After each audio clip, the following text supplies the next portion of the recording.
ជំរាបសួរបងប្អូនទាំងអស់គ្នាថ្ងៃនេះHelong Kai Expert យើងធ្វើការ review ទាក់ទងជាមួយនឹងឡានមួយគ្រឿងជាប្រភេទឡានរបស់ប្រទេសកូរ៉េដែលយើងនាំចូលពីប្រទេសកូរ៉េហើយតែឡាននេះស្លាកលេខហើយបងប្អូនយើងកាត់បានពីភ្ញៀវហើយគាត់ធ្វើការដោះដូរជាមួយឡានប្រភេទអាមេរិកយើងទៅបាត់ហើយយើងឃើញថាឡាននេះវាស្អាតថ្មីខ្លាំង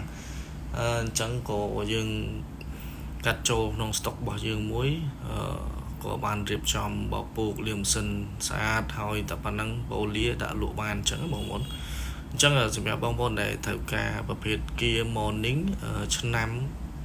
014បាទហើយភិនភាគគឺឡានថ្មីអត់បុកអត់ប៉ះបាទហើយបើទឹកថ្នាំក៏ស្អាតគ្រឿងក្នុងក៏ស្អាតបាទបងប្អូនមើលទៅក្នុងរូបភាពនេះបងប្អូនអាចមើលនិយាយទៅសន្និដ្ឋានបានថាជាប្រភេទសាច់ឡានថ្មីបាទគ្រឿងក្នុងស្បែកពូកអីស្អាតមែនតើគ្រឿងជ័របាទ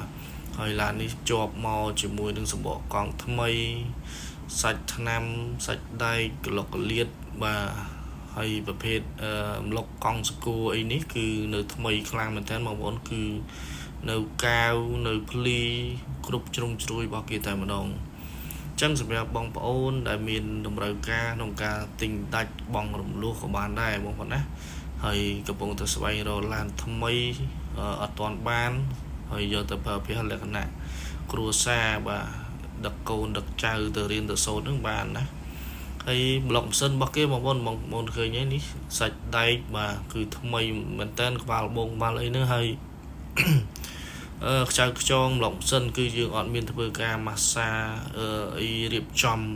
បាញ់ថ្នាំបាញ់អីអត់មានទេគឺលាងទឹកលក់ហ្មងបងប្អូនណាចឹងបងប្អូនដែលត្រូវការអាចតាក់ទងយើងបានអរគុណ